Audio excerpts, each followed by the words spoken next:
आप सभी को नमस्ते। शाम के टाइम मेरी बेटी ने ट्यूशन पढ़ाया और सभी के लिए चाय बनाई और ब्रेड भी सेक ली मक्खन के साथ। और हमारा डॉगी भी ब्रेड बड़े मज़े से खाता है और देखो कैसे खा के आराम से बैठ गया। और हमारे दोनों कमरों में सफ़ेदी हो गई थी।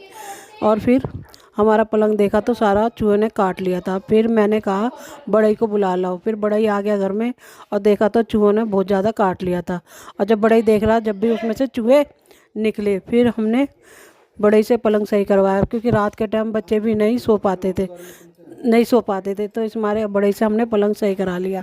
अब बच्चे अच्छे से सो जाएंगे। और अब देखो मेरी बेटी अपने दादा के कमरे में सो रही थी डॉगी के साथ। अब मेरा कमरा और मेरे ससुर का कमरे में सफ़ेदी हो गई थी तो सामान इधर उधर रखना पड़ा, क्योंकि सामान बाहर रखा हुआ था। सारा कमरों में सेट कर दिया। रात के टाइम मैंने दाल चावल बनाए और मेरी बेटी रोटी सेकने लगी।